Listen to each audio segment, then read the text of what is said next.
சிறடி case சீரியலில் இனி என்ன நடக்க போகுதுன்னு தான் பார்க்க போகிறோம். இங்கே மனோஜும் ரவியும் அவங்க சரக்கு அடிச்சிட்டு இருக்காங்க. இந்த சூழ்நிலையில் முத்து வேடிக்கை பார்த்துட்டு இருக்காரு. முத்தை கூப்பிட்றாங்க. நீனும் வேணா அடியேண்டா அப்படிங்கிறாங்க.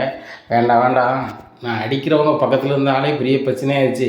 இப்போ எனக்கு மொட்டை மாடியில் நான் இருக்கணுமா இறங்கி போயிடலாமா நினச்சிட்டு இருக்கேன். கீழே போனால் மீனா சத்தம் போடுவா தூங்கலையாங்க அப்படின்னு சொல்லிட்டு. அதனால் நான் ஓரமாகவே இருந்துக்கிறேன்ப்பா அப்படிங்கிறாங்க. உடனே ரொம்ப பயப்படாடா, பொண்டாட்டிலாம் பயப்படக்கூடாது வைக்கக்கூடாது அப்படின்ட்டு இருக்காங்க. மனோஜ்கிட்ட சொல்கிறாரு, பொண்டாட்டிகிட்ட பயப்படுறதை பற்றி நீ பேசுகிறியா?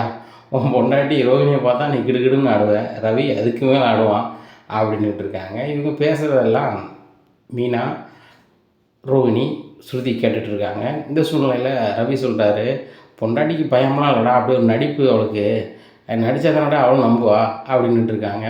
உடனே ஸ்ருதி சொல்கிறாங்க, நடிச்சுட்டு தான் அலைவீங்களோ அப்படின்னு சொல்லிட்டு வராங்க. உடனே சரக்கு பாட்டில் எல்லாத்தையும் மறைச்சி வைக்காங்க.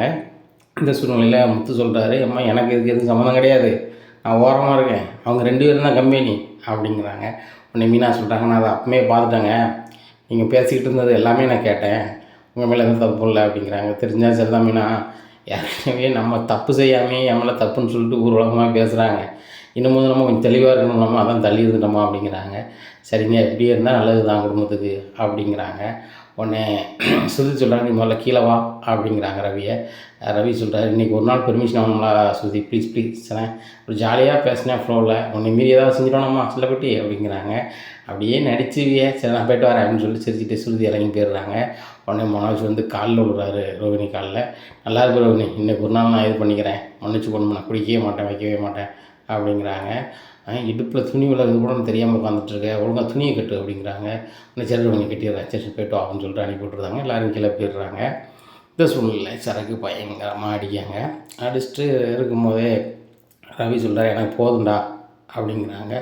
உனக்கு போதுமா, ஃப்ரீ ஒரு ஃபுல் இருக்குடா, அவனும் வேணான்ட்டான், அதனால் நல்லா சாத்தணும் அடி அப்படிங்கிறாங்க. எனக்கு முடியாது, நீ வேணா குடி அப்படிங்கிறாங்க. ரவி லைட் அடிச்சுட்டு ரவி படுத்துடுறாரு. ரவிகிட்ட பேசிக்கிட்டே குடித்தா அவர் ரவி லைட்டாக அடித்தோடனே மயங்கிடுறாரு. அவர் பாட்டில் தூங்கிடுறாரு. அவர் பேச்சு கொடுக்காருன்னு நினச்சிக்கிட்டே மனசு பேசிக்கிட்டே இருக்கார். முத்து இருக்கிறதே மறந்துடுறாரு. உடனே சொல்லிட்டாரு, ரவி நம்ம 2 பேருமே வசதியான வீட்டில் பொண்ணு கட்டியிருக்கோம், ஆனால் அந்த முத்து பார்த்தியா ஒரு பூக்கார் வீட்டில் கட்டி நம்ம குடும்ப இமேஜே கெடுத்துட்டான் வச்சுட்டான் அப்படின்னு சொல்லி பேசிகிட்டு இருக்காங்க. உடனே முத்து நினைக்கிறாரு, நம்ம இருக்கிறதே மறந்துட்டானா, அந்தளவுக்கு பேசிகிட்டு இருக்கான் அப்படின்னு சொல்லிட்டு, சரி எப்பவும் பேசுகிறது தானே விடு அப்படின்னு சொல்லிட்டு மனசில் நினச்சிட்ருக்காங்க. உடனே மனோஜை நினச்சி சிரிக்கிறாரு. அப்போ மனோஜ் சொல்கிறாரு, நான் என்ன சாதாரண ஆளும் நினச்சிட்ருக்கேன் ரவி, உங்கள் மாமாட்டது நீ 5 காசு வாங்க மாட்டேற, இப்போ நினச்சா நீ வாங்கலாம், உங்கள் மாமாட்ட பணம் இருக்குது ஆனால் நீ வாங்க மாட்டேன், ஆனால் என்கிட்ட இப்போ 30 லட்ச ரூபா என் அக்கௌண்ட்டில் இருக்குது, அதில் 1 லட்ச ரூபா மட்டும் ரோஹிணி கொடுத்துருக்கேன், மீதி 29 லட்ச ரூபா என் அக்கௌண்ட்டில் தான் வச்சுருக்கேன் அப்படி இப்படின்னுட்டு இருக்காங்க. உடனே இதுக்கப்புறம் நம்ம இது கண்டிப்பாக இதை வீடியோ எடுத்தால் தான் முடியும், நம்ம சொன்னால் யாரும் நம்ப மாட்டாங்க அப்படின்னு நினைக்காரு முத்து. உடனே வீடியோ எடுக்கிறாரு. உடனே ரவி மாதிரியே சவுண்ட் விடுறாரு. அப்படியே மனோஜ் வாங்கிட்ட போனால் எப்படி வந்துச்சு அப்படின்னு சும்மையாவது முத்து ரவி பேசுகிற மாதிரியே சவுண்டு மட்டும் விடுறாரு. அப்புறம் ரவி தான் பேசுகிறேன் போல படுத்துக்கிட்டேன்னு சொல்லிட்டு அப்படியே உளர்றாரு. என்கிட்ட 30 லட்ச ரூபா எப்படி வந்துச்சு, ரோஹிணி அப்பாவை அனுப்பணும்னு நினச்சிட்ருக்கேன், ரோஹிணி அப்பாலாம் அனுப்பல, இது நம்ம அப்பா பணம் தான் அப்படிங்கிறாங்க. இதை கேட்ட முத்துக்கு ரொம்பவே ஷாக் ஆகுது. ஆகா, நம்ம நல்ல வேலை வீடியோ எடுத்தது நல்லது தான் அப்படின்னு சொல்லிட்டு அப்படி வீடியோ எடுத்துகிட்டே இருக்கார். அப்போ பையன் சவுண்டு விடுதாரு, இந்த பணம் அப்பா பணங்கிறீ எப்படி வந்துச்சு, அப்பா பணம் தான் நீ ஏமாந்துட்டியே அப்படிங்கிறாங்க. அப்பா பணத்தை அந்த ஜீவாட்டை ஏமாந்தேன், ஆனால் அதை வட்டி முதலமாக 3 லட்ச ரூபா சேர்த்து 30 லட்ச ரூபா வாங்கிட்டேன். இந்த 30 லட்ச ரூபாயில் இப்போ 29 லட்ச ரூபா தான் இருக்குது அக்கௌண்ட்டில், இதில் தான் பிஸ்னஸ் பண்ண போகிறேன். ஆனால் நான் வாங்கினது அப்பாவுக்கோ அம்மாவுக்கோ தெரியாது, ஏன்னா ரோகிணி அதை சொல்லக்கூடாதுன்னு சொல்லியிருக்கா. எங்கள் அப்பா அனுப்புனார், நீ சொல்லி பிஸ்னஸ் பண்ணு, அப்போதான் நல்லா இருக்கும், அதுபோக உண்மை தெரிஞ்சால் உங்கள் அப்பா பணத்தெல்லாம் வாங்கி உங்கள் தம்பிமாருக்கெல்லாம் கொடுத்துருவாங்க அப்படின்னு சொன்னான். ரொம்ப புத்திசாலித்தனமாக ஐடியா சொன்னான். ஒரு 1 லட்ச ரூபா மட்டும் என் பொண்டாட்டியே என்கிட்ட 2 பைசா வட்டிக்கு வாங்கியிருக்கா, நான் கொடுத்துருக்கேன், மீதி 29 லட்ச ரூபா என் அக்கௌண்ட்டில் கிடக்கு, அதை தான் என்ன பிஸ்னஸ் பண்ணலான்னு சொல்லிவிட்டு ரொம்ப குழப்பமாக இருக்குது ரவி. ரவி நான் என்ன பிஸ்னஸ் பண்ணலான்னு சொல்லு, நீ யார்கிட்டையும் சொல்ல மாட்டேன், அது வேற நீ போதையில மாட்டே ஆகிட்டேன், நான் என்ன பேசுகிறேன்னு தெரியாது, என்ன என் மனசுக்குள்ளே வைக்க எனக்கு தெரியலை, அதனால தான் உன்கிட்ட உளறிட்டேன், மன்னிச்சுக்கான ரவி அப்படிங்கிறாங்க. பரவாயில்ல பரவாயில்ல எனக்கு தூக்கம் வருது, நீ என்ன பேசுனே எனக்கு தெரில அப்படிங்கிறாரு. அப்படிங்கிற சவுண்டை முத்து விட்றாரு. ரவியை மயங்கிட்டான், போதை ஓவர் ஆயிடுச்சு, நம்ம பேசுனதெல்லாம் அவனுக்கு கேட்கல, நம்மளும் உளறிருக்கக்கூடாது. மனோஜ், நீ 7 டிகிரி படித்து என்னடா முக்கியம்? நீ உளராமல் இருந்திருக்கணும். அந்த முத்து இப்போ இல்லை, ரவி மட்டும் இருக்கான், முத்து இறங்கி கீழே போயிட்டான் அப்படின்னு சொல்லிட்டு அவருக்கு தான் பேசிகிட்டு இருக்காரு. முத்து மொட்டை மாடி கைப்பிடி சோறில் ஏறி உட்காந்து வீடியோ எடுத்துகிட்டு இருக்காருன்னு தெரியாமையே ஃபுல் போதையில் மனோஜ் எல்லாத்தையுமே உளறி கொட்டிடுறாரு. இதை வீடியோ எடுத்துடுறாரு. உடனே அப்போ தான் முத்து நினைக்காரு, ஓ இது உங்கள் மாமனார் அனுப்பின பணம் இல்லையா, எங்கள் அப்பாவோட பணமா, எங்கள் அப்பாவோட பணத்தை உன் அக்கௌண்ட்டில் வச்சுக்கிட்டு நீனும் உன் பொண்டாட்டியும் டக்காலிட்டி பண்ணிகிட்டு இருக்கீங்களா? அந்த பார்லரம்மா என்னென்னா எங்கள் அப்பா 15 லட்ச ரூபா அனுப்பியிருக்காரு, இன்னொரு 15 லட்ச ரூபா அனுப்ப போகிறாரு, நாங்கள் பெரிய பிஸ்னஸ் பண்ண போகிறோம், அது பண்ண போகிறோம், இது பண்ண போகிறோன்னு சொல்லிட்டு பேசிகிட்டு இருக்காங்க. நீ என்னன்னா இப்படி சொல்கிற? சரி சரி வசமாக சிக்கிட்டேன், நான் ஏதாவது சொன்னால் யாரும் நம்ப போகிறதில்ல, வேண்டாதையும் சொன்னான்னு சொல்லிட்டு பார்லரம்மாவும் சொல்லும், அம்மாவும் சொல்லுவாங்க. அதனால் இப்போ ஒன்றுமே பிரச்சனை இல்லை, நல்ல வேலை நான் குடிக்காமல் இருந்தேன், அப்படி குடிக்காமல் இருந்ததுனால எனக்கு இவ்வளோ ப்ளஸ்ஸு கிடைக்கி, அந்த வீடியோவும் எடுக்க முடிஞ்சிச்சு. மீனா, ஸ்ருதி, ரவி, மீனா, ரோஹிணி, ஸ்ருதி இப்படின்னு நல்ல பேர் கிடச்சிச்சு. இன்றைக்கி எனக்கு ஒரு பிரச்சனை இல்லை பாப்போம்னு நினச்சிட்டு வீடியோ எடுத்து வச்சுக்கிறாரு.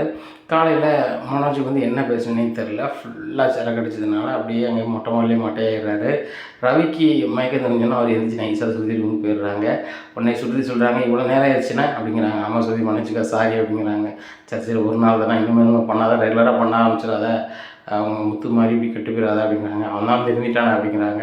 ஒரு நாள் அடிக்கல நான் தெரிஞ்சுட்டு வரா அப்படிங்கிறாங்க. இன்னும் அவன் தெரிஞ்சிடுவான் பாரு, பிடிக்கிறவன் குடியை பார்த்தா வேணும்னு ஆசைப்படுவான், அவனுக்கு எந்த பிரச்சனை இல்லாத போது யாரும் தான் பார்க்கலையே அப்படின்னு சொல்லி குடிக்கணும்னு ஆசைப்படுவான். அவன் அந்த சூழ்நிலையே வேண்டாங்கிறான், அவன் வாழ்க்கையில் தெளிவாயிட்டான், இன்னும் அடிக்க மாட்டான் பாரு அப்படிங்கிறாங்க. உடனே சுருதி சொல்லிக்கிட்டு இப்படி பேசிகிட்டு இருக்காங்க. அப்போ சுருதி ரூமுக்கிட்ட வராங்க. ரோஹிணி, மனோஜ் எங்கே அப்படிங்கிறாங்க. அவன் இன்னும் எலும்புல, அவனுக்கு ஓவர் போத, அவன் நிறைய சர்க்குலேஷன், நீ சாரி நீ அப்படிங்கிறாங்க. சரி ரவி நான் பார்க்குறேன் அப்படின்னு சொல்லிட்டு மொட்டை மாடில் பார்க்குறாங்க. ஃபுல் போதையில் கிடக்காரு. உடனே டேய் மனோஜ் எந்திரா அப்படிங்கிறாங்க. யாருடா அப்படின்னு சொல்லி பார்க்குறாங்க. ரோஹிணி என்ன அப்படிங்கிறாங்க. நீ மனுஷனா அசிங்கப்படுத்தாத, வீட்டில் எல்லோரும் எந்திரிச்சு வந்துட்டாங்க, நீ இப்படி போதையில் இருந்தால் ரொம்ப அசிங்கமாக நினைப்பாங்க அப்படிங்கிறாங்க. ரோஹிணி எனக்கு கொஞ்சம் கரகமாக இருக்குது, கொஞ்சம் மோரை கலக்கி கொண்டு வாயேன் அப்படிங்கிறாங்க. நான் மோரை கலக்கி கொண்டு வந்தோன்னா அவ்வளோதான் அப்படின்னுட்டு இருக்காங்க. உடனே எப்படியாவது மோரை கலக்கி கொண்டு வா ரோஹிணி, அப்போ தான் எனக்கு தெரியும் அப்படிங்கிறாங்க. நேராக கீழே போகிறாங்க. போனோன்னே மோரை கலக்கி கொண்டு போகிறாங்க. இதை பார்த்த வச்சியாக முடிக்கிறாங்க. ரோஹிணி யாருக்கு நீ மோரை கலக்கி கொண்டு போகிறா அப்படிங்கிறாங்க. ஒன்றும் இல்லாண்டி நான் வரேன் அப்படின்னு சொல்லிட்டு போயிடுறாங்க. உடனே மீனா சிரிக்கிறாங்க. இந்த பூக்காரி வேறு சிரிக்கிறா, என்ன தான் நடக்கு அப்படின்னு சொல்லிட்டு நேராக மொட்டை மாடிக்கு போகிறாங்க. விஜயா இங்கே ஃபுல் மொட்டையாக இருக்கார் மனோஜ். இதை பார்த்த விஜயா சொல்கிறாங்க, உனக்கு அறிவே இல்லையாடா, இப்படி தானே குடிப்பியாடா, அவனை குடிக்காரன்னு சொல்லிட்டு நீ குடிச்சிட்ருக்க, அவன் எவ்வளோ தெளிவாக இருக்கான் பாருடா, அவனுக்கு ஒரு பிரச்சனைனா அவன் பொண்டாட்டி காப்பாற்றுறதுக்கு அவன் இருக்கா, உனக்கு ஒன்றா யாரா இருக்கா அப்படிங்கிறாங்க. ரோகிணி இருக்காளாம்மா, அதான் எனக்கு மோர் கொண்டு வந்திருக்காளா அப்படிங்க. கொண்டு வருவா அப்படின்னு சொல்லிட்டு அந்த ஆளை தலையில் 2 போடுவாங்க. போட்டோன்னு மோரை குடிக்கிற தெளியலை. அந்த ஆளை விஜயா மொட்டை மாடிக்கு ஒரு வாளி தண்ணியை கொண்டு போய் தலையில் ஊற்றாங்க. அம்மா அப்படிங்கிறாங்க. முதல்ல ஒழுங்காக தலையை சொல்லிட்டு கீழே சேரு அப்படிங்கிறாங்க. ஈரமாக கீழே வராது. இதை பார்த்து அண்ணாவளை முடிக்காரு. இவன் ஈரமாக வரான். அவன் என்ன கையில் சொம்பு வச்சுருக்கான், மோருக்கு ஏதோ கலை கொண்டு போன மாதிரி இருக்குது. விஜயா வேறு ரொம்ப கோவத்தில் வரல என்ன அப்படின்னு சொல்லிட்டு முடிக்காங்க. உடனே என்னடா ஒரு மாதிரி வர என்னடா அப்படிங்கிறாங்க. ஒன்றுப்பா அப்படிங்கிறாங்க. அவருக்கு மனசில் போடுது, நைட்டு இவன் குடிச்சிருப்பான் போல், இவன் மோர் கொண்டு போயிருக்கா, அவன் தண்ணியை ஊற்றிருக்கா, ஒன்றுமே சொல்லாமல் இருக்காங்க அப்படின்னு நினைக்காங்க அண்ணாமலை. இந்த சூழ்நிலையில் எல்லோரும் சாப்பிட்றதுக்கு ரெடி பண்ணுறாங்க. மீனா அப்போ எல்லோரும் சாப்பிடுவாங்க அப்படின்னு கூப்பிட்றாங்க. உடனே அண்ணாமலை சொல்கிறாங்க, மீனா தினம் எல்லாத்தையும் அழைக்கணுமா, வயிறு பசிச்சா எல்லாரும் சாப்பிடுங்க, காலையில் 9 மணிக்கு எல்லோரும் சாப்பிடுற மாதிரி பார்த்துக்கிடுங்க, அதுக்கப்புறம் அவர் வேலையை பாருங்க அப்படிங்கிறாங்க. உடனே சரி சரின்னு எல்லோரும் சொல்கிறாங்க. உடனே விஜயா சொல்கிறாங்க, எங்கள் வயிறு பசியாதுங்க சாப்பிட முடியும், இது என்ன ஜெயிலாங்க கரெக்டாக எதுக்கு சாப்பிட்றதுக்கு, அதனால் அவங்க இருப்பு தான் சாப்பிட முடியும், அவள் சீக்கிரம் பூ கட்டி கொடுக்கணுங்கிறதுக்காக எல்லோரும் சீக்கிரம் சாப்பிட முடியுமா, எல்லோரும் சாப்பாடு கொடுத்துட்டு அவ்வளோ வேலைக்கு போய் சொல்லுங்கள் அப்படிங்கிறாங்க. அவளை சொல்கிறாங்க, நீ சொல்லுவது ரொம்ப சூப்பராக இருக்குது, அவள் பார்க்குறது பூ வியாபாரம், பூ வாடாமல் கொண்டு கொடுத்தா தான் காசு கிடைக்கும் சரியா, அதனால் அவள் சமைக்கும் போது சமைச்சு வச்சுருவாள், எப்போ சாப்பிட முடியல சாப்பிடுங்க, ஆனால் மீனாக தான் எடுத்து கொடுக்கணும், அவள் எடுத்து கொடுத்தா தான் சாப்பிடுவேன், நான் ஒழுங்காக சாப்பிடல, இந்த பேச்சு வரக்கூடாது, அதனால தான் இந்த வார்த்தையை சொன்னேன் அப்படிங்கிறாங்க. உடனே முட்டு சொல்லாரு, ஆமாப்பா நானும் இந்த வார்த்தையை சொல்லலான்னு நினச்சேன், சொன்னால் அம்மாவோ ஒருத்தவங்கள தப்பாக நினைப்பான்னு தான் நான் சொல்லலைப்பா, உண்மையிலே அவள் பார்க்குற பூ வியாபாரம் வாடாமல் இருந்து கொண்டு கொடுத்தா தான் அவங்க சந்தோஷமாக வாங்கிப்பாங்க, கொஞ்சம் வாடினாலும் ஏற்றுக்க மாட்டாங்க அப்படிங்கிறாங்க. உடனே முத்துட்ட மீனா சொல்கிறாங்க, இல்லைங்க நீங்கள் வாங்கி கொடுத்த பெட்டி வந்து நல்ல கூலிங்காக இருக்குது, அதனால் நம்ம ஐசிக்கில் வச்சுருக்கிறதுனால கெடாமல் தான் இருக்குது, ஒன்றும் பிரச்சனை இல்லை, நான் கொண்டு கொடுக்கும்போதெல்லாம் நல்லா ஃப்ரெஷ்ஷாக தான் இருக்குது, ஒன்றும் பிரச்சனை இல்லை அப்படிங்கிறாங்க. இதான் மீனா உன்கிட்ட உள்ள கெட்ட பழக்கம், என்ன நீ பிரச்சனையை சந்தித்தாலும் அடுத்தவங்கள்ட்ட அதை காமிச்சிக்க மாட்டேன், உனக்குள்ளே வச்சு வருந்திப்பேன், நம்ம அப்படி இருக்காத அப்படிங்கிறாங்க. எல்லோரும் சாப்பிட்ட பிறகு ஒரு சினிமா ஒன்று இருக்குது அப்படிங்கிறாங்க. உடனே மனோஜ் சொல்கிறாரு, டேய் நீ சும்மா இருக்க, வண்டிக்கு போகலாம், கொஞ்சம் நாளைக்கு வண்டிக்கு போகலாம், வீட்டில் இருக்கேன், நாங்கள் ஏதாவது பிஸ்னஸ் பண்ணது என்ன பண்ணலான்னு சொல்லி யோசிக்கிறது, வெளியே போவோம், ரோஹிணி வேலைக்கு போவான், சுருதியாவா வேலைக்கு போவான், ரவி வேலைக்கு போவான், எங்களை என்ன வண்டி போய் நினச்சி அப்படிங்கிறாங்க. அண்ணாச்சி பழைய வாழ்க்கையை மறந்துடாதங்க, நீங்கள் இது நாள் வயது வரையிலும் இந்த நிமிஷம் வரைக்கும் நீங்கள் வண்டியாக தான் இருந்தீங்க, அந்த வார்த்தைக்கு சொந்தக்காரர் இந்த மனோஜ் மட்டும் தான் அந்த வீட்டில் அப்படின்ட்டு இருக்காங்க. உன்னை விஜயா சொல்கிறாங்க, அவன் ஏன்டா வண்டி, அவன் பெரிய அளவில் பிஸ்னஸ் பண்ண போகிறான், ஒரு பெரிய கோடீஸ்வரனுக்கு மருமகன், இப்போ ரோஹிணி அப்பா மட்டும் ஜெயிலேருந்து வந்தால் எத்தனை கோடி கொடுப்பாங்க உனக்கு தெரியுமா அப்படிங்கிறாங்க. உடனே முத்து சொல்கிறாரு, ஆமா எனக்கு தெரியாது, உங்களுக்கு தெரியுமாம்மா, அவங்க அப்பா மாதிரில எப்படி இருப்பாங்க அது உங்களுக்கு தெரியுமா அப்படிங்கிறாங்க. உடனே விஜயா திருத்துன்னு முடிக்காங்க, ஏம்மா இந்தியாவிலே சம்மந்தி எப்படி இருப்பாங்கன்னு தெரியாமையே நீங்கள் பொண்ணு எடுத்த ஒரே ஃபேமிலி நம்ம மன்னாரன் கம்பெனி தான், என்ன அதுக்கு காரணம் நீங்கள் தான் அப்படிங்கிறாங்க. டேய் அவன் அப்பா பற்றி எனக்கு நல்லாவே தெரியும் அப்படிங்கிறாங்க. சரிம்மா அவங்க அப்பா எப்படி இருப்பாருனாலும் தெரியுமா, அவர் கருப்பா சிவப்பா வளர்த்தியா குட்டையா ஏதாவது ஒன்று தெரியுமாம்மா, ஒன்றும் தெரியாது, அவர் பேரே உங்களுக்கு அர்ச்சனை பண்ணும்போது தான் தெரியுதுன்னு சொல்கிறீங்க அப்படிங்கிறாங்க. உடனே திருது முடிக்காங்க விஜயா. முடிச்சுட்டு ரோகிணியை பார்க்காங்க. ரோகிணி சொல்கிறாங்க, எங்கள் அப்பா வந்து போய் சொல்லணும்னு அவசியம் இல்லை, எங்கள் அப்பா ஜெயிலில் இருக்காங்க, வந்த பிறகு இங்கே நிலமை என்னென்னு உங்களுக்கு தெரியும் அப்படிங்கிறாங்க. உண்மையிலே அவர் ஜெயிலில் இருக்க வாய்ப்பு இருக்குது, ஆனால் மலேசியாவில் தான் இருக்காருன்னு தெரில அப்படிங்கிறாங்க. உடனே ரோஹிணிக்கு பயங்கர கிடப்பாக இருக்குது. அப்போ எங்கள் குடும்பம் நான் அக்யூஸ்ட் குடும்பம்னு சொல்லிட்டு நீ சொல்கிறியா குடிக்கார பையில அப்படின்னு சொல்லிட்டு மனசுக்குள்ள நினைக்காங்க. உடனே ரோஹிணிகிட்ட மனம் சொல்கிறாரு, அம்மா அவன் ரேஞ்சு அது, நம்ம ரேஞ்சு லெவல் வேறு, நம்ம சாப்பிட்டுட்டு பிஸ்னஸ் விஷயமாக நம்ம ஒரு இடத்துக்கு போண்டியிருக்கு, போயிட்டு நம்ம இவன்கிட்ட பேசிக்கிடுவோம், நம்ம வந்து முத்துகிட்ட பேசுகிறது வந்து ஜெயிச்சுட்டு தான் பேசணும், நம்ம பிஸ்னஸ் பண்ண போகிறோம், பல லட்ச ரூபா டர்ன் ஓவர் பண்ண போகிறோம் அப்படி ஒன்று பயங்கரமாக படம் போடுதாங்க. உடனே மனோஜை பார்த்து சிரிக்காரு. நம்மளை என்னப்பா சிரிக்கிறீங்க அப்படிங்கிறாங்க. ஒன்றும் இல்லைப்பா, வாயில் பேசுகிற வார்த்தையை நீ செயல்பாட்டில் கொண்டு வா, கண்டிப்பாக நல்லாயிருக்கும், அப்படி நீ தொழில் பண்ணி ஜெயிச்சேன்னா வீட்டுக்கு பெருமை தான் அப்படிங்கிறாங்க. இந்த சூழ்நிலையில் விஜயாவும் சொல்கிறாங்க, கண்டிப்பாங்க என் பிள்ளை ஜெயிச்சே தீருவான், அவனுக்கு வந்து 7 டிகிரி அவனுக்கு உதவிக்கிற மாதிரி இருக்கும் அப்படிங்கிறாங்க. இதையே சொல்லிக்கிட்டே இருக்காத விஜயா, அவன் முயற்சியெல்லாம் ஜெயித்தா மட்டும் தான் ஜெயிக்க முடியும், படித்தவங்க எல்லாருமே ஜெயிக்கணும் அப்படின்னா அவன் யாருமே தோற்றுருக்க மாட்டாங்க, வாழ்க்கையில் தோற்றவங்க நிறைய பேர் படித்தவங்க இருக்கிறாங்க, படிக்காதவங்க நிறையவங்களும் ஜெயித்தவங்க இருக்காங்க. அதனால் ஒரு வெற்றிக்கு தேவை உழைப்பும் நேர்மையும் தான், அந்த 2 இருந்துச்சுன்னா யாருனாலும் ஜெயிக்கலாம். அதுக்கு சரியான உதாரணம் சாதாரணமாக சொல்ல போனால் முத்து மீனாகவே நம்ம சொல்லலாம். பெரிய அளவில் அவங்க சம்பாதிக்காட்டிலும் கூட சுயமாக உழைச்சி அவன் புருஷனுக்கு கார் வாங்கி கொடுத்துருக்கான், முத்து சுயமாக உழைச்சி அவளுக்கு பைக் வாங்கி கொடுத்துருக்கான். இப்படி ஒருத்தருக்கு ஒருத்தர் அன்பாக இருக்காங்க. இதே மாதிரி கணவன் மனைவி இணை பிரியாமல் அவங்கவுங்க தேவைகளை பூர்த்தி பண்ணி மற்றவங்க முன்னாடி நிமிர்ந்து சுயமரியாதையோடு வாழ்வது தான் வாழ்க்கை. அப்படி ஒரு வாழ்க்கையை மனோஜ் வந்து ரோஹிணிக்கு கொடுக்கணும், ரோஹிணி மனோஜுக்கு கொடுக்கணும், அவங்க வாழ்க்கையை சீரும் சிறப்பாக எடுத்துகிட்டு போகணும் அப்படிங்கிறது தான் தகப்பனுடைய என்னுடைய கடமை சொல்ல வேண்டியது. அதை அவங்க ஃபாலோ பண்ணால் நல்லாயிருக்கும் அப்படிங்கிறாங்க. உடனே முத்து சொல்கிறாரேப்பா நீங்கள் சாப்பிடுங்க, நீங்கள் என்ன சொன்னாலும் அவங்க கேட்க போகிறதில்ல, இந்த காதில் வைங்க அந்த காதில் விட்டுருவான், நீங்கள் எத்தனை வருஷமாக சொல்லிகிட்டு இருக்கீங்க அதை கேட்கணும்ப்பா விடுங்க அப்படிங்கிறாங்க. உடனே ரவியும் சிரிக்காரு. ரவி முத்து சொல்கிறதும் சரி தானப்பா, அவன் சொன்னால் கேட்க மாட்டான், அவன் சொன்னது தான் சரிம்மா, சரி என்றைக்கு அவனுக்கு சரின்னு போட்டு தான் செய்யட்டும்பா, நம்ம என்னப்பா சொல்கிறது, அவங்களுக்கு கல்யாணம் ஆயிடுச்சு, அவங்க வாழ்க்கையை அவங்க தானப்பா பார்க்கணும் அப்படிங்கிறாங்க. ரவி நீ சீக்கிரம் ஒரு ரெஸ்டாரண்ட் வைக்கிறதுக்கு முயற்சி எடுக்கே அப்படின்னு அண்ணாமலை கேட்குறாரு. ஆமாப்பா பார்த்துட்டு தான் இருக்கேன், பைசா தாங்கப்பா பிரச்சனை, அதான் பேங்கில் லோனுக்கு எதிர்பார்த்துட்ருக்கேன்ப்பா அப்படிங்கிறாங்க. பத்தியார மனோஜ், நான் வந்து சாதாரணமாக கேட்குறேன், ரவி வந்து படித்து முடித்த உடனே வேலைக்கு போனான், இன்றைக்கி வரைக்கும் வேலைக்கு போயிட்டுருக்கான், ஒரு நாள் கூட வீட்டில் இருந்ததில்லை, கல்யாணம் முடிச்ச முன்னாடி அவங்க மாமனார் உதவியோ யாரும் உதவியோ இல்லாமல் வந்து முன்னேறணும்னு நினைக்கிறான். சரியா, இதே மாதிரி ஒரு சுயமரியாதை இருந்துச்சு அப்படின்னா மாமனார் வீட்டை நம்மளை மதிப்பாங்க, அவங்ககிட்ட 2 ரூபா காசு வாங்கி நம்ம முன்னேறணும்னு நினச்சோம்னா அது சரி வராது அப்படின்னு நினைக்காங்க. அப்போ ரோஹிணி நினைக்காங்க, அங்கிள் சொல்கிறது சரி தான், மனோஜுக்கும் ஆண்டிக்கு இது புரிஞ்சா சூப்பராக இருக்கும் அப்படின்னு நினைக்காங்க. உடனே விஜயா சொல்கிறாங்க, ஏங்க என் மாமனாருக்கு இருக்க ஒரே மருமகன் இவன், என் சித்திக்கு வேறு குழந்தை இல்லைன்னு சொல்லிகிட்டு இருக்காங்க, அதனால் எல்லா சொத்தும் இவனுக்கு தானேங்க, இவன் ஆசைப்படாமல் யார் ஆசைப்படுவான், ரோஹிணியும் ஒரே பிள்ளை, எல்லா சொத்தும் எப்பா ஜெயிலேருந்து வந்தோடனே இவருக்கு தானே கொடுக்க போகிறாரு வைக்க போகிறாரு அப்படிங்கிறாங்க. உடனே அண்ணாமலை சொல்கிறாங்க, நடக்கிறதுக்கு முன்னக்கூட்டியே ஒரு கதை நடந்த மாதிரியும் வச்ச மாதிரியும் பேசிகிட்டு இருக்கேன், சரி சாப்பிடுங்க எல்லாருக்கும் வேலைக்கு நேரம் ஆச்சுல அப்படின்னு சாப்பிட்றாங்க. சாப்பிட்ட உடனே முத்து சாப்பிடும் போது ஹாலில் போய் உட்காந்துருக்காங்க. உடனே எல்லோரும் பரபரப்பாக வேலைக்கு கிளம்பிட்டு இருக்காங்க. எல்லோரும் எங்கே போகிறீங்க இல்லைங்க அப்படின்னு சொல்லிட்டு கதை உடைக்காரு. கதை உடைச்சோன்னே, ஏய் வெளியே போகண்டாமா, ஏன் நீ கதை உடைச்சிட்ருக்க வச்சுட்ருக்க அப்படின்னு சொல்லி விஜயா பேசுகிறாங்க. ஏம்மா ஒரு சின்ன சினிமா ஒன்று இருக்குது, அதை பார்த்துட்டு போக வேண்டியவங்க எங்கே போகணுமோ போயிட்டு போகிறாங்க, வர வேண்டிய பொருளும் வந்துடும் அப்படிங்கிறாங்க. என்னது வர வேண்டிய பொருள் வந்துடும் போக வேண்டியவங்க போயிடுவாங்கன்னு பேசிகிட்டு இருக்கான் அப்படின்ட்டு இருக்காங்க. எப்போ எனக்காக நான் போடுற படத்தை மட்டும் பாருங்கப்பா அப்படிங்கிறாங்க. சரி முத்து போடு, அவங்க உங்களுக்கு வேலை இருக்குங்கிறாங்க, அந்த படத்தை பார்த்துட்டு போவோம் அப்படிங்கிறாங்க. உடனே மீனா, என்னங்க நீங்கள் எல்லோரும் அவங்கவுங்க வேலைக்கு கிளம்புன்னு சொல்லிகிட்டு இருக்காங்க, நீங்கள் வேறு எப்படி சொல்லிட்டு இருக்கீங்களே அப்படிங்கிறாங்க. மீனா, இதில் எல்லாருக்குமே பங்கு இருக்குது, இந்த படத்தில் வந்து ஒரு பெரிய ஆக்டர் ஒன்று நடிச்சிருக்காரு, அவர் நடிப்பை நீங்கள் பாருங்கள், எல்லாருமே கைதட்டுவீங்க அப்படிங்கிறாங்க. இதை கைதட்டுறதுக்கு ஏன் நம்ம வேறு பார்க்கணும், அங்கிள் எங்களுக்கு வேலை இருக்குது, நாங்கள் கிளம்புறோம், பிஸ்னஸ் நாங்கள் விஷயமா வெளில போகணும் அப்படிங்கிறாங்க. இன்னும் விஜயா சொல்கிறாங்க, ஏங்க மனோஜ் ரோஹினி போட்டோம், அவங்க ஏதோ பிஸ்னஸ் விஷயமா போக வேண்டியிருக்கான் அப்படிங்கிறாங்க. உடனே வந்து சொல்கிறாரு, இந்த படத்தை பார்க்க வேண்டியது மனோஜ் ரோஹினி தான், அவங்கள வச்சுக்கிட்டு நம்ம பார்த்தா இது ரொம்ப சிறப்பாக இருக்கும் அப்படிங்கிறாங்க. சரி முத்து போட்டு விடு அப்படிங்கிறாங்க. போட்டு விடுதாங்க, டிவியில் ஓடுது.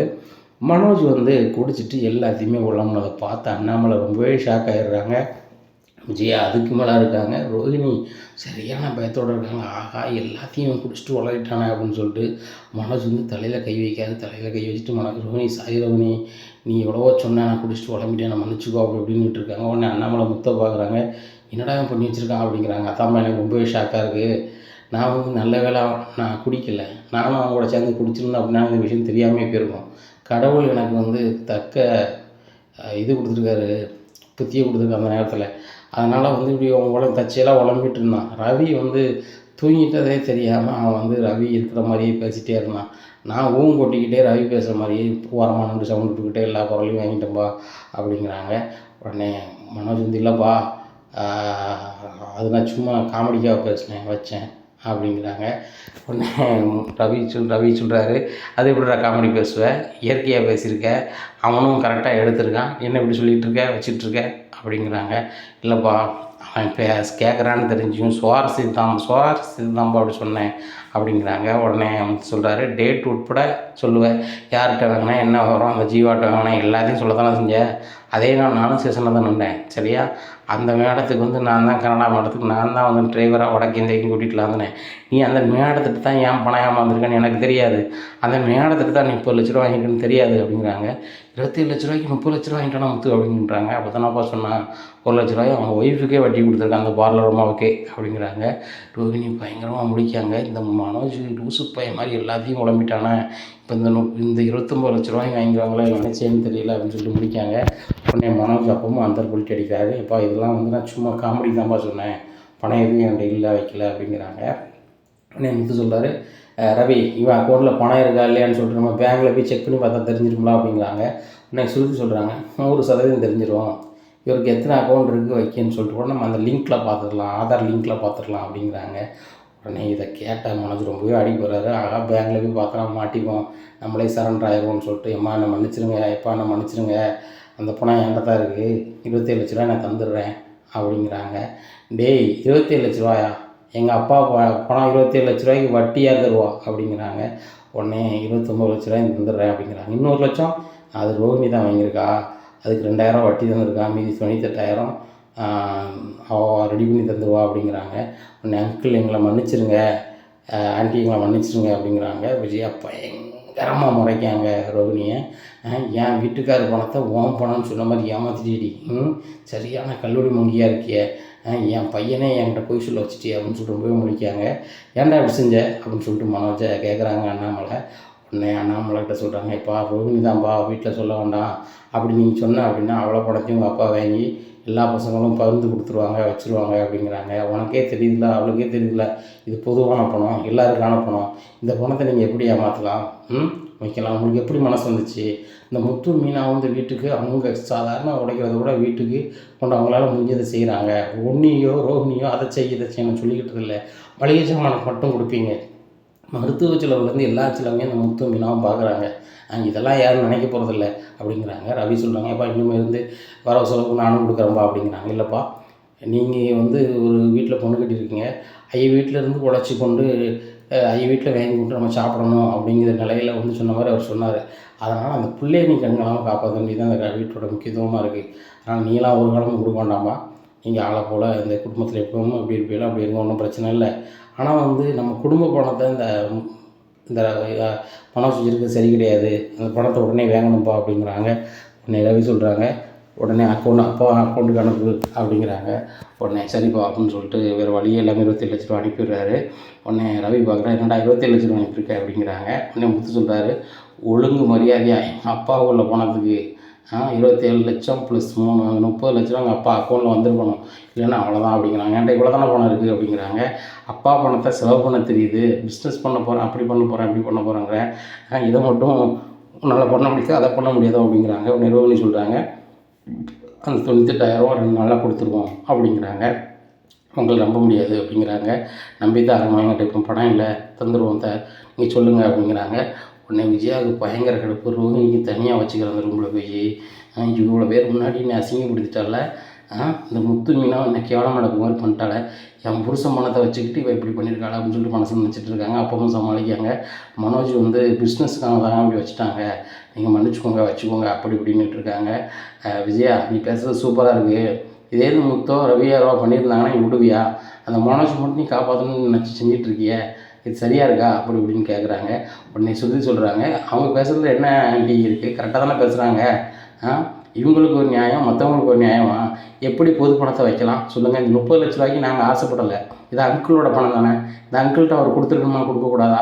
ரோஹிணி பெரிய பணக்கார வீட்டு பிள்ளை மாதிரி இந்த வீட்டில் சீன் போட்டுக்கிட்டு இருக்காங்கல்ல, இவங்களுக்கு ஏன் இந்த போய் அவங்க மாமா அனுப்பிவிட்டாங்க, எங்கள் அப்பா ஜெயிலில் இருக்காங்க, எங்கள் அப்பா வந்து ஜெயிலுக்கு போய் முன்னாடி எங்கள் மாமாட்ட கொடுத்து விட்டாங்க, அவங்க அனுப்பிவிட்டாங்க, எப்படி இப்படிங்கிறாங்க.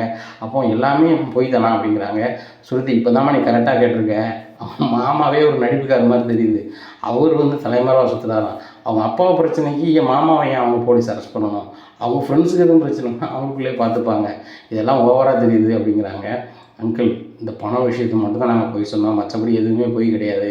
எங்கள் அப்பாவா ஜெயிலில் இருக்கிறாங்க, எங்கள் மாமா வந்து மலேசியாவில் பிரச்சனை ஆகிட்டோம்னா அவங்க தலைமறைவாக இருக்காங்க, இதுதான் உண்மை அப்படி இப்படிங்கிறாங்க. உடனே அண்ணாமலை சொல்லிட்டாங்க, ஏம்மா நீங்கள் பேசுகிறது எதுவுமே நம்ப தயாராக இல்லை அப்படின்ட்டு இருக்காங்க. எப்போ நான் சொல்கிறது நீங்கள் நம்ப மாட்டீங்களாப்பா அப்படின்ட்டு இருக்காரு மனோஜ். ஒன்று நான் நம்ப தயாராக இல்லைடா, சின்ன வயசுலேருந்து ஒன்று நல்லா பார்த்துட்டேன், வாயில் வர்றது எல்லாமே போய் சொல்லிகிட்டே இருப்பேன், நீங்கள் நானும் படிக்கேன், இவன் என் பிள்ளைக்கு திருந்த போகிறான் அப்படின்னு நினச்சிட்டே இருப்பேன். ஒன்றை வந்து உங்கள் அம்மா வந்து பெருசாக காப்பாற்றிட்டே இருப்பான், இந்த நிமிஷம் வரைக்கும் காப்பாற்றிட்டு இருக்கா, இது எங்கே கொண்டு வைக்க போகுதுன்னு பார்த்தா நான் பாரு அப்பாவோட உழைப்பு, அப்பாட்ட சொல்லிவிட்டு நம்ம வேணும்னு கூட எனக்கு அறிவில்லை அப்படிங்கிறாங்க. உடனே உடனே சொல்கிறாங்க, சரிப்பா அந்த பணத்தை என்கிட்டே தந்துருங்கப்பா, நான் பிஸ்னஸ் பண்ணிக்கிறேன் வச்சுக்கிறேன் அப்படிங்கிறாங்க. உடனே அண்ணாமலை சொல்கிறாங்க, இப்படி நேர்மை இல்லாத உனக்கு வந்து என் பணத்தை தர முடியாது, இது பொது பணம் சரியா, நாளைக்கு வந்து உனக்கு குழந்தையோ குட்டியோ ஒரு மாதிரி ஏதாவது செய்ய வேண்டியிருக்கும், அப்போ நான் செஞ்சுக்கிறேன், மற்ற பசங்க ஒரு மாதிரி சரிஞ்சு விழுந்தாங்கன்னா அதை நிமிக்கிறதுக்கு என்னோட பணம் ஏதாவது வேணும், எனக்கு என் ஆயிலுக்கு ஏதாவது என்கிட்ட கையில் காசு இருந்தால் தானே சரி அப்படிங்கிறாங்க. சொல்கிறாங்க, அங்கிள் 100% உண்மை, எங்கள் அப்பா அக்கௌண்ட்லேயும் எங்கள் அம்மா அக்கௌண்ட்லேயும் குறிப்பிட்ட பணம் இருக்குது, அவங்க எதிர்காலத்துக்கு அது ஆகும், நானும் யாரோ பார்க்கலன்னு சொல்லிட்டு அவங்க ஃபீல் பண்ண வேண்டாம் அப்படின்ட்டு இருக்காங்க. உடனே சுருதிக்கிட்ட விஜயா சொல்கிறாங்க, சுருதி உங்கள் அம்மாவும் உங்கள் அப்பாவும் பணக்காரங்க, அவங்களுக்கு ஏகப்பட்ட சொத்து இருக்குது அப்படி இப்படிங்கிறாங்க. ஆன்ட்டி எவ்வளோ சொத்து இருந்தாலும் கையில் வந்து பற்றக்கூடிய பணம்னு ஒன்று அக்கௌண்ட்டில் இருக்கணும், அது இருந்தால் தான் ஆத்திர அவசரத்துக்கு செய்ய முடியும், சொத்து இருக்குங்கிறதுக்காக ஆத்திர அவசரத்துக்கு பணத்தை உருவாக்க முடியுமா, அதை விற்கணும்னு நினச்சா கூட நடக்காது, உடனே எதுவும் நடக்காது, அதனால் அவங்க அக்கௌண்ட்டில் பணம் இருக்கிறது நல்லது, அங்கிள் அக்கௌண்ட்டில் இருக்கிறது நல்லது தான் அப்படின்ட்டு இருக்காங்க.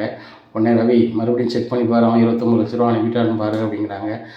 அனுப்பிட்டான் முத்து, 29,02,000 வந்திருக்கு அப்படிங்கிறாங்க. மீதி 98,000 2 நாளில் கொடுத்துருங்க அவ்வளோதான் அப்படிங்கிறாங்க. உடனே முத்துக்காக திறந்து விடுறாரு, இப்போ நீங்கள் பிஸ்னஸ் விஷயமா வெளில போவீங்களோ, பார்லருக்கு போவீங்களோ, துபாய்க்கு போவீங்களோ, அமெரிக்கா போவீங்களோ, எங்கேனாலும் போங்க சரியா, எங்கே போனால் எங்களுக்கு வந்துருச்சு, மீதி 98,000 2 நாளில் வந்துடணும் அப்படிங்கிறாங்க. உடனே முத்தை பார்த்து அண்ணாமலை அழுகிறாங்க, என் உழைப்பே நீ மீட்டு கொடுத்துட்ட முத்து அப்படிங்கிறாங்க.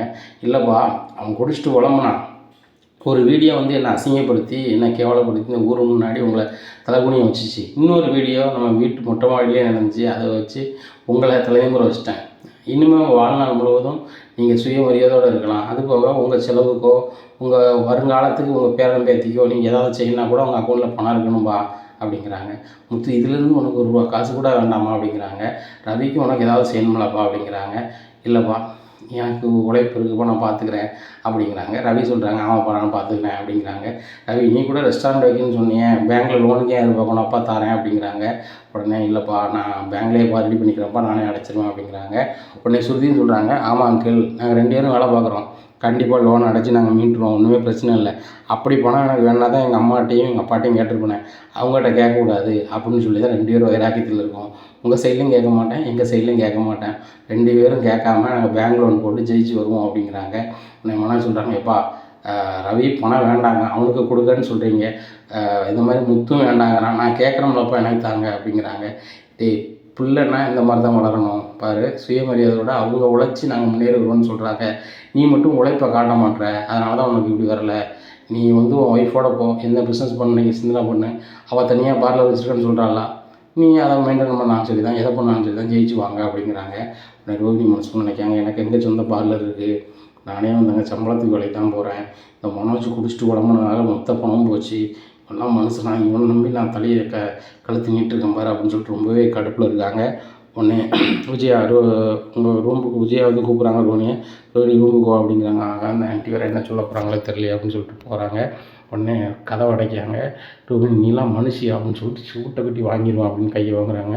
என்ன ஆண்டி அப்படி இப்படி பண்ணுறீங்க அப்படின்னு இப்படி பண்ணுறீங்களா, என் வீட்டுக்கார் பணத்தையே வச்சுக்கிட்டு உங்கள் அப்பா அனுப்புனாருன்னா உங்கள் அப்பா 15 லட்ச ரூபா அனுப்பியிருக்காங்க, இன்னும் 15 லட்ச ரூபா அனுப்பணும் அப்படின்னு சொல்லிக்கிட்டு இருக்கேன், இதெல்லாம் படம் போட்டுட்ருக்கேன், இந்த படத்தெல்லாம் நான் நம்பணுன்னே அந்த குடிகாரன் இவ்வளோ பிரச்சனையும் அவன் வந்து ஒரு வீடியோவை எடுத்து கொண்டு கொடுக்கான், நீ இப்படி இது பண்ணிக்கிட்டு இருக்க, உன்கிட்ட என் பிள்ளைய ஒப்படைச்சோம்னா என் பிள்ளைய நீ குடிகாரன் ஆகியிருக்க அப்படி இப்படின்னுட்டு இருக்காங்க. அத்தை நானாக குடிக்க சொன்னேன் வச்சேன் அப்படிங்கிறாங்க. நைட்டு நீ மாடிக்கு போயிட்டு வந்துடல, அவன் அங்கே இருக்கான்னு தெரியுது, முத்து அங்கே இருக்கான், முத்துக்கு அவனுக்கு ஆகாது, நீ கூப்பிட்டு வந்திருக்கணும் வந்திருக்கக்கூடாதா, அதை ரவியவனும் பேசி போகிறாங்க, அவங்களுக்குள்ளே பேச்சு ஒழுங்காக இருக்கும், நீ எப்படி நீ இதை மனோஜை விட்டு வருவேன், மனோஜை நீ கூப்பிட்டு வந்து அந்த பிரச்சனையும் இல்லைல்ல அப்படிங்கிறாங்க. ஆண்டி நாங்கள் பணத்தை வந்து வச்சுக்கிட்டு தப்புன்னு நினைக்கிறீங்களா, சொன்னது தப்புன்னு நினைக்கிறீங்களா அப்படிங்கிறாங்க. நான் வந்து சொன்னதை தான் தப்பாக சொல்கிறேன், ஐயா அப்பா பணத்தை அவன் பயன்படுத்த அவனுக்கு உரிமை இருக்குது, இதை ஏன்ட்டு நான் ஆசைக்கா நீங்கள் 2 பேரும் என்ன சொல்லியிருக்கணும், வாங்கிட்டோம் வச்சுட்டோம் உண்மையை சொல்லியிருக்கோம்ல, இப்போ 2 பேர்ட்டையும் உங்களுக்கு திருட்டு இருக்குல்ல அப்படி இப்படிங்கிறாங்க. உடனே ரோஹிணி சொல்லுவாங்க சாரி ஆண்டி அப்படிங்கிறாங்க.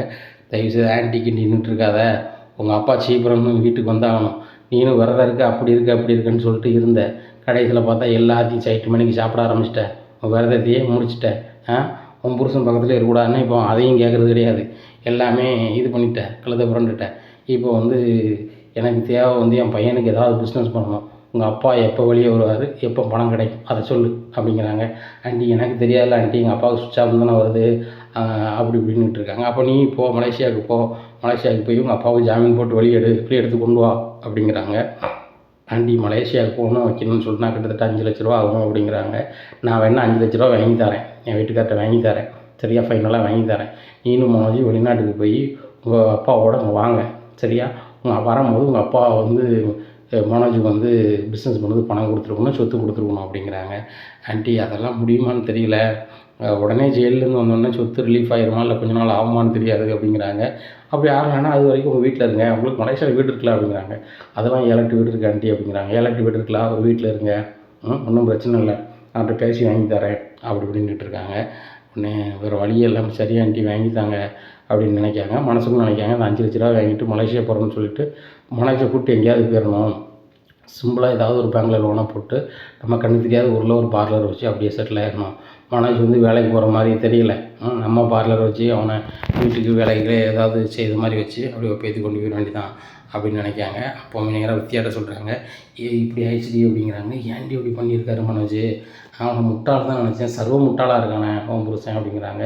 என்னடி இப்படி பேசுகிற அப்படிங்கிறாங்க. உண்மை தான், இப்படிப்பட்ட நேரத்துலையும் உன் புருஷனை விட்டு கொடுக்க மாட்டேங்கல, அவன் புருஷன் 1ஆம் நம்பர் வாங்காதான், அவன் கையில் 29 லட்ச ரூபா இருக்குது, அந்த 29 லட்ச ரூபா வச்சு என்னெல்லாம் பண்ணியிருக்கலாம் பாரு, ஒத்த கோட்டருக்கு மயங்கி அவ்வளோத்தையும் கொடுத்துட்டான் வீட்டில், இனிமேல் கிடைக்க போகிறதும் கிடையாது, உங்கள் அங்கிள் உங்களை நம்பி தர போகிறாரா அதுவும் கிடையாது அப்படிங்கிறாங்க.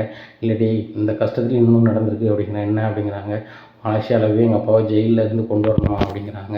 சரி கொண்டு வா அப்படிங்கிறாங்க. எங்கடி இருக்காரு, எனக்கு மலேசியா எங்கே இருக்குன்னே தெரியாதுடி அப்படிங்கிறாங்க. தெரியாதுல்ல, பிறகு ஏன் வந்து மலேசியாவில் அப்பா இருக்குன்னு சீன் போட்டுட்ருக்க அப்படிங்கிறாங்க. இல்லை எங்கள் ஆண்டி தான் சொல்கிறாங்க, இவ்வளோத்த மறைச்சிருக்க, இன்னொன்று நான் சும்மா விட மாட்டேன், மலேசியாவில் ஜெயிலில் உங்கள் அப்பா இருக்காருலாம், நீங்கள் முயற்சி பண்ணி வெளில கொண்டு வா, மலேசியாவில் தான் அவனுக்கு 7 8 வீடு இருக்குங்கெல்லாம், அந்த வீட்டில் இருந்துட்டு உங்கள் அப்பாவை மீட்டுங்க கொண்டு வா, சொத்து வந்தாகணும், மனோஜுக்கு தொழில் பண்ணதுக்கு ஏதாவது பண்ணி ஆகணும், இல்லைன்னா உங்கள் அப்பா பிஸ்னஸை மனோஜை பார்க்க சொல்லுங்கிறாங்க. என்னடி செய்வேன் அப்படிங்கிறாங்க. ஆமாம், அவங்க அப்பா பிஸ்னஸ் பார்க்க சொல்லு அப்படிங்கிறாங்க. எங்கள் அப்பாவே இல்லைங்கிறேன், என்ன பிஸ்னஸ் பார்க்க முடியும் அப்படிங்கிறாங்க. தெரியுது சொல்லு அப்படிங்கிறாங்க. அதான் 5 லட்ச ரூபா ஆகும் தாங்கன்னு சொன்னேன் அப்படிங்கிறாங்க. இதுலேயும் பணத்தை 5 லட்ச ரூபா ஆட்டையை போட்டிருக்கியா, ரைட்டு வாங்கிட்டு என்ன செய்ய போகிற அப்படிங்கிறாங்க. வாங்கிட்டு எங்கேயாவது மனோஜை கூப்பிட்டு போயிட்டு தூரம் அப்படியே ஒரு சின்னதாக பார்லர் வச்சிடலான்னு பார்க்கேன் அப்படிங்கிறாங்க. சரி இதுலையாவது சுதாரிப்பார் அப்படின்ட்டு இருக்காங்க. உடனே விஜயா வந்து பைய பேசுகிறாங்க அண்ணாமலைகிட்ட. எங்கள் பணம் உங்கள் அக்கௌண்ட்டில் வந்துருச்சு, கோயில் வரைக்கும் போயிட்டு வருமா அப்படிங்கிறாங்க.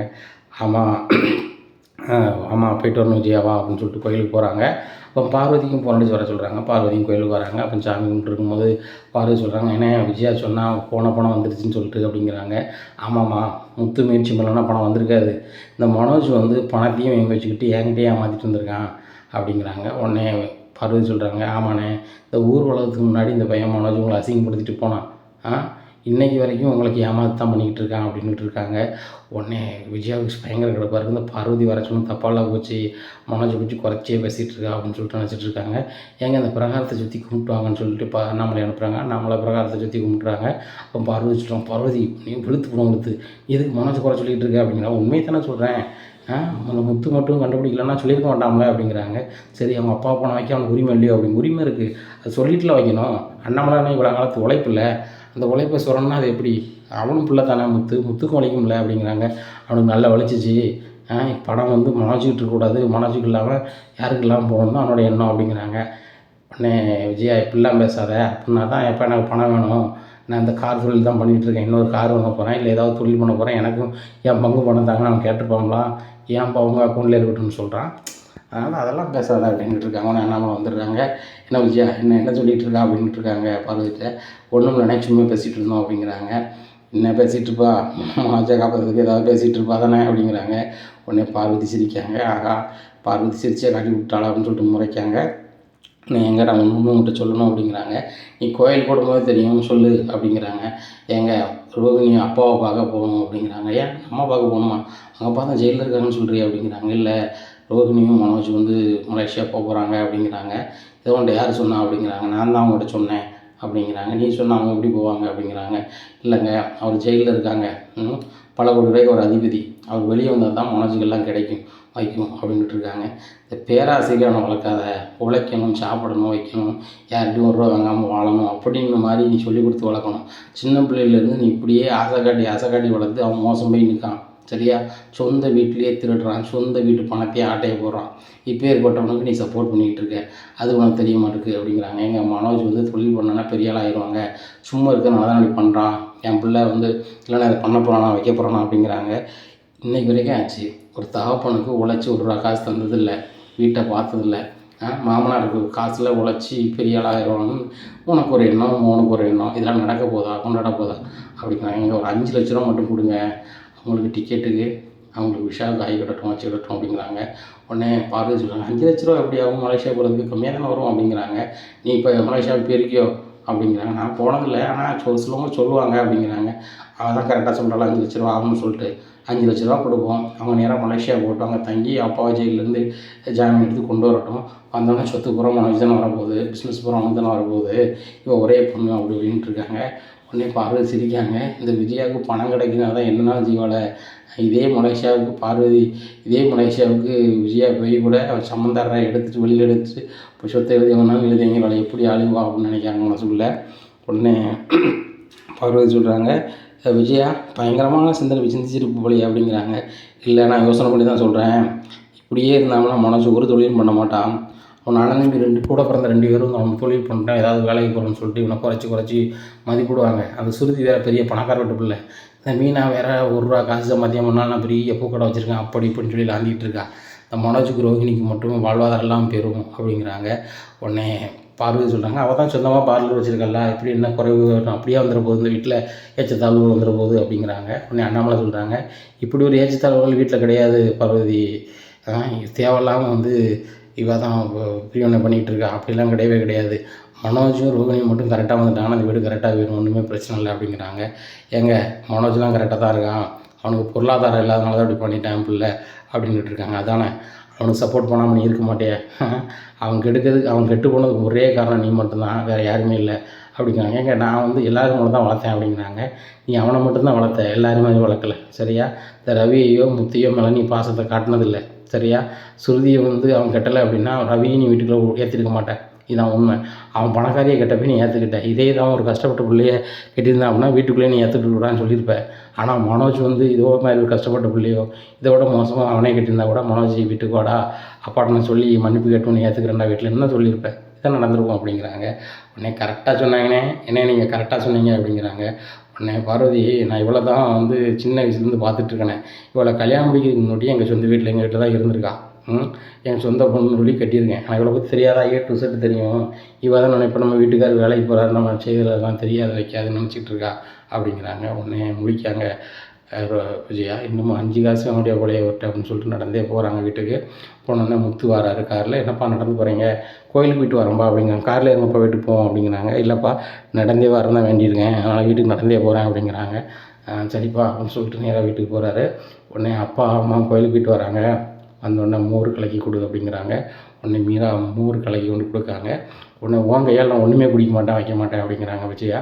உடனே வந்து சொல்கிறாரு, அப்பாவுக்கு கொடு, அப்பா குடிச்சிட்டாங்களா, சரி எனக்கு தான் நான் மோர் குடிக்கன்னு சொல்லிட்டு குடிக்காங்க. உடனே மீனா சொல்கிறாங்க, ஏன் என் கையில் குடிக்க மாட்டேங்க வைக்க மாட்டேங்க அப்படிங்கிறாங்க. இல்லை நான் வைத்தால போகணும், எனக்கு ஏதாவது ஆகும்னு சொல்லிட்டு நீ மருந்து போட்டு கொடுத்த, அதே மாதிரி நீ ஏதாவது கொடுத்துருந்தேன்னா இப்போ வேறு மனோஜ் வந்து அவன் அக்கௌண்ட்டில் பணம் வச்சுருக்கான், அது உனக்கு பிடிக்காம நான் தான் அதுக்கு காரணம்னு சொல்லிட்டு நீ ஏதாவது களை கொடுத்தலாம் அப்படிங்கிறாங்க. உடனே அண்ணாமலை சொல்கிறாங்க, நீ திருந்தவே மாட்டியா? கோயிலுக்கு போயிட்டு வந்தால் வந்து ஆன்மீகம்னு ஒன்று வரணும். ஆன்மீகம்னு என்ன தெரியுமா? 4 பேருக்கு நல்லது நடக்கணும் வைக்கணும்னு நினைக்கிறது. நீ அதை நினைக்க மாட்டேன், எல்லாரையும் ஏற்றத்தாழ்வுகளோட பார்க்க சமமாக பார்க்குறோம் அப்படி இப்படின்னு சொல்லி பேசுகிறாங்க. விஜயாவுக்கு ஒன்றுமே புரிய மாட்டேங்குது. இந்த சொன்ன ரூமுக்கு பார்த்து போயிடுறாங்க. இன்னும் ரூமில் போய் நினைக்காங்க, எப்படி மனோஜுக்கு பணம் வாங்கி கொடுக்க போகிறோம், எப்படி மனோஜ் பெரிய ஆளாக போகிறோம் அப்படின்னு சொல்லி யோசனை பண்ணிக்கிட்டு இருக்காங்க. இங்கே மனோஜ் வந்து ரோஹிணி கூட போனவர். ரோஹிணி காரி துப்புனால கடுப்பில் நேராக பார்க்கில் போய் உட்காந்துருக்காரு. உடனே அவர் நண்பர் சொல்லுதார், நண்பா சட்டி சுட்டதடா கை விட்டதடான்னு பணம் விட்டுட்டு போயிடுச்சா அப்படிங்கிறாங்க. ஆமாம் நண்பா, என் அக்கௌண்ட்லேயே பணம் இருந்துச்சு, ஒரு வாரத்துக்கு மேலே என் அக்கௌண்ட்லேயே தான் இருந்துச்சு, நான் குடிச்சிட்டு உளறிட்டேன் அப்படிங்கிறாங்க. குடிகாரன் உளறத்தானே ஜீவா, நீ குடிகாரன் தானே அப்படிங்கிறாங்க. நான் என் தம்பி மாதிரி தினம் குடிக்கிறோன்னா ஒரு நாள் தான் குடித்தேன் அப்படி உளறிட்டேன் அப்படிங்கிறாங்க. ரெகுலராக குடிக்கிறான் உளர மாட்டான், உன்ன மாதிரி லூசு போய் தான் உளருவான் அப்படின்ட்டு இருக்காங்க. நண்பா எப்படி சொல்கிற அப்படிங்கிறாங்க. ஆமாம், அந்த சாமியார் சொன்னார், பிச்சை எடுத்தால் உன் வாழ்க்கையே மாறும் அப்படின்னு சொன்னார். நீ கொஞ்சம் நேரத்தில் போயிட்ட, அதான் கொஞ்சம் நேரத்தில் அவன் பணம் கையில் வந்துட்டு போயிட்டு அப்படிங்கிறாங்க. அதுக்கு என்ன தான் பரிகாரம் அப்படிங்கிறாங்க. நானா சாமியார், அப்படி உனக்கு தெரியும்னா அந்த சாமியாரை போய் பாரு அப்படிங்கிறாங்க. உடனே மறுபடியும் மனோஜ் வந்து சாமியாரை போய் பார்க்க போகிறாரு. சாமி வணக்கம் அப்படிங்கிறாங்க. வா வா அப்படிங்கிறாங்க.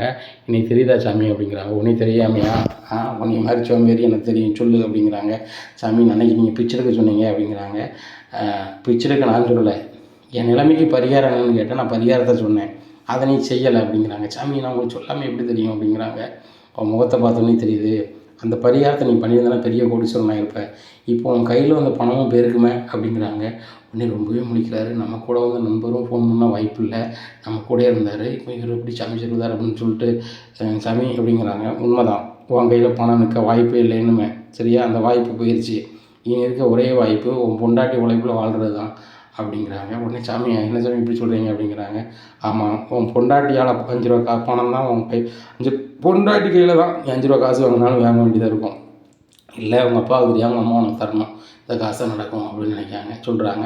சொன்னோன்னா மனோஜ் நினைக்காரு, எங்கள் அப்பாவுக்கு தெரியாமல் எங்கள் அப்பா பணத்தை எடுத்து என்கிட்ட எங்கள் அம்மா தந்துடுவாங்களா, இல்லைன்னா ரோகிணி வந்து எங்கள் அப்பா சொத்தை அவ பேர் எழுதி வைக்கிறத என் பேர் எழுதி வைப்பாளா அப்படின்னு சொல்லிட்டு ரொம்ப யோசிக்காங்க. அப்பவும் உழைக்கணும் வைக்கணும்னு நினைப்பு இல்லை. உடனே சாமி சொல்கிறாங்க, இப்போ கூட நீ உழைக்கணும்னு சிந்தனை பண்ணல அப்படிங்கிறாங்க. சாமி சாரி சாமி, அப்படி தான் சிந்தனை பண்ணேன், உழைப்பை பற்றி சிந்திக்கல அப்படிங்கிறாங்க. நீ உழைக்க மாட்டேன், இதுக்கு பரிகாரம் ஒன்றே ஒன்று தான் இருக்குது அப்படிங்கிறாங்க. என்ன சாமி அப்படிங்கிறாங்க. அரை நிறுவனத்தோட நீ வந்து என்ன செய்யணும், பிச்சை எடுக்கணும் அப்படிங்கிறாங்க. சாமி அப்படிங்கிறாங்க, நீ தெருவில் உட்காந்து பிச்சை எடுக்கணும் அப்படிங்கிறாங்க. நிறைய பேர் கூடுத பஜாரில் நீ போய் உட்காந்து பிச்சை எடுக்கணும், கோயில் வாசலில் இல்லை அப்படிங்கிறாங்க. சாமி அப்படி எடுத்தால் சரியாயிருமா அப்படிங்கிறாங்க. அப்படி நீ 1 வாரம் எடுத்தனா சரியாயிரும் அப்படின்னு. சாமி 1 வாரம் ஆகுமா, ஒரே நாளில் அதை மாற்ற முடியாதா அப்படிங்கிறாங்க. இது என்ன பேனா வச்சு எழுதுறது கூட்டுறது பெருக்கிறதா, நடைமுறைக்கு உள்ளது சரியா, 1 வாரம் பஜாரில் ரொம்ப மக்கள் கூடுத இடத்துல நீ வந்து உட்காந்து பிச்சை எடுக்கணும், அதுவும் மேலே சட்டை இருக்கக்கூடாது, கீழே வந்து கிழிஞ்ச ஆடையை தான் இருக்கணும், பார்க்கவே ரொம்ப கேவலமாக இருக்கும், அதில் இருந்து பிச்சை எடுத்து அப்படின்னா 1 வாரத்தில் உனக்கு பணம் வரக்கூடிய அறிகுறி தெரியும் அப்படிங்கிறாங்க. சாமி இதை மட்டும் நான் கண்டிப்பாக பண்ணிடுறேன் சாமி அப்படிங்கிறாங்க.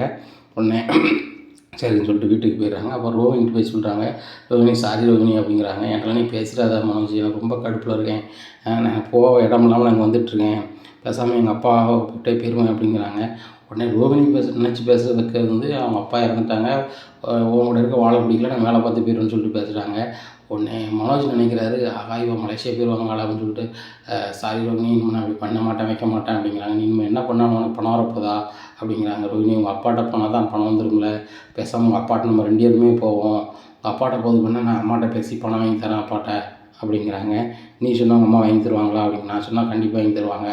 உங்கள் அம்மா சொன்னால் உங்கள் அப்பா தருவாங்களா அப்படின்னு கேட்குறாங்க. அது தெரியல ரோஹிணி, ஆனால் வந்து எங்கள் அம்மா சொன்னால் எங்கள் அப்பா முன்னாடிலாம் கேட்பாங்க அப்படிங்கிறாங்க. இன்றைக்கி நிலைமைக்கு உங்கள் அப்பா கேட்பாங்களா அப்படிங்கிறாங்க. உடனே மனோஜுக்கு பதிலே சொல்ல முடியல. தெரியல ரோஹிணி, எப்படியாவது நான் பணத்தை வாங்கிடுவேன், இல்லைனா கூட எங்கள் அப்பா அக்கௌண்ட்டில் எப்படியாவது நான் பணத்தை அடிச்சிடுறேன். எங்கள் அப்பாவுக்கு வந்து கூகுள் பேயோ ஃபோன்பேயோ கிடையாது, அதை ஒரு நம்பரில் ஓகே பண்ணிவிட்டு அதில் வேணால் ஒரு 10 லட்ச ரூபாய் வேணால் எடுத்துருந்தேன். எங்கள் அப்பாவுக்கே தெரியாது, கேட்டால் பணம் காணலை காணலைன்னு சொல்லிகிட்டு இருப்பாங்க. அவர் கண்டுபிடிக்கக்குள்ளே நேராக நம்ம மலேசியா போயிடுவோம். அங்கே போய் உங்கள் அப்பாவை சந்திச்சு எல்லாம் இது பண்ணிட்டோம் அப்படின்னா, நம்ம வந்துட்டு உங்கள் அப்பா வெளியே வந்துட்டாருன்னா நம்மளுக்கு எல்லா சொத்து வந்துடும்ல, பிரச்சனையும் இல்லைல்ல, அதுக்கப்புறம் வேணால் எங்கள் அப்பாட்ட எடுத்து பணத்தை கொடுத்துருவோம் அப்படின்னு நினைக்காங்க. உடனே மனோஜ், உன்னால் வந்து உங்கள் அப்பா அக்கௌண்ட்லேருந்து பணத்தை எடுக்க முடியுமா அப்படிங்கிறாங்க. அசால்ட்டாக எடுக்க முடியும், எங்கள் அப்பா ஃபோன் இருந்தால் மட்டும் தான் போதுமே, எங்கள் அப்பா நம்பரை நான் ஃபோன்பேயோ கூகுள் பேயோ ரெடி பண்ணிடுறேன். ரெடி பண்ணிட்டோம் அப்படின்னா அதில் வந்துட்டு நம்ம வந்து அக்கௌண்ட் நம்பரை மாற்றி பணத்தை மாற்றிக்கலாம். நம்ம வேணால் 10 நாள் ஆகும், 1 லட்ச ரூபா மாற்ற வேண்டியதான், மாற்றிட்டு அழகாக நம்ம எஸ் ஆயிடுவோம், உங்கள் அப்பாவே பார்த்துப்போம் அப்படிங்கிறாங்க. ரோஹிணி நினைக்காங்க, 5 லட்ச ரூபா இந்த ஆண்டி வாங்கி தரேன்னு சொன்னாங்க, அதை விட கூட 5 லட்ச ரூபா வருது, இதை எடுத்துகிட்டு பேசாமல் நம்ம வந்து 2 மாவட்டம் தள்ளி வேறு எங்கேயாவது ஒரு பார்லர் ஆரம்பிச்சிட வேண்டியதானே, ஏன் அந்த சென்னையிலே இருந்து கஷ்டப்படணும் அப்படின்னு நினைக்காங்க. இந்த சூழ்நிலையில் அண்ணாமலை ஃபோனை ஹாலில் வச்சுட்டு டிவி பார்த்துட்ருக்காங்க. எப்பா ஃபோன் பண்ணிட்டு தரேன் அப்படிங்கிறாங்க. உடனே மனோஜ் சொல்கிறாங்க, ஏன் ஃபோன் நீ ஃபோன் பண்ணாத அப்படிங்கிறாங்க. மனோஜ் மேலே ரொம்ப கோபமாக இருக்காங்க. ஆஹா ஃபோன் எடுக்க முடியாது போலையே அப்படின்னு சொல்லிட்டு நினைக்காங்க.